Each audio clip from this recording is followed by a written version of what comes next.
So here we have the Mini Convertible on a 19 plate. I'm going to start off by hopping inside the car and running through some controls first of all.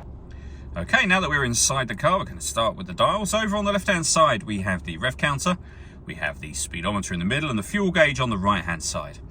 Within the speedometer, you can see the total miles for this car. They are 17,611.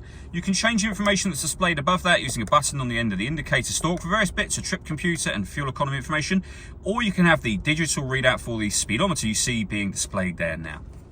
If we back out to the steering wheel, we have a speed limiter on the left-hand side and then stereo and phone controls on the right-hand side.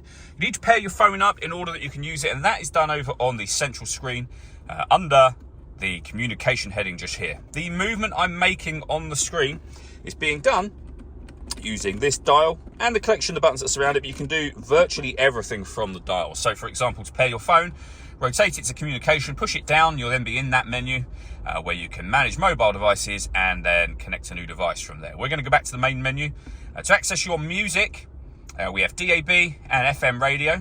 We then have Bluetooth audio, so you can stream your own music wirelessly as well as making and receiving phone calls. We then have USB input as well. And I say everything that you just saw me do is being done with those dials, or with that dial. We have the main volume for the stereo just there. Beneath that, we then have the air conditioning. So you can adjust the direction of the air, the fan speed, and temperature, of course. The air conditioning is on at the minute, so that's off, back on. You can recirculate the air that's in the car. That's a great way of heating it up or cooling it down quickly, depending on the temperature you set over here. And we have a heated rear screen as well. We have traction control we can turn on and off. We can start and stop the engine of the car from here. And then this one turns off the stop and start, which is a different thing altogether. This car is designed to cut out when it's stationary in traffic to save you fuel.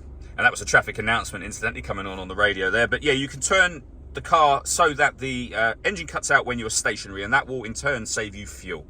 That system is turned off when this orange light shows as it is now. It will be on every single time you start the car, so you'd have to turn it off each and every time should you want to turn it off. We have a 12-volt charging socket and USB input, and then a 6-speed manual gearbox. The last thing I want to talk about is the roof. So we have a button above the rear view mirror.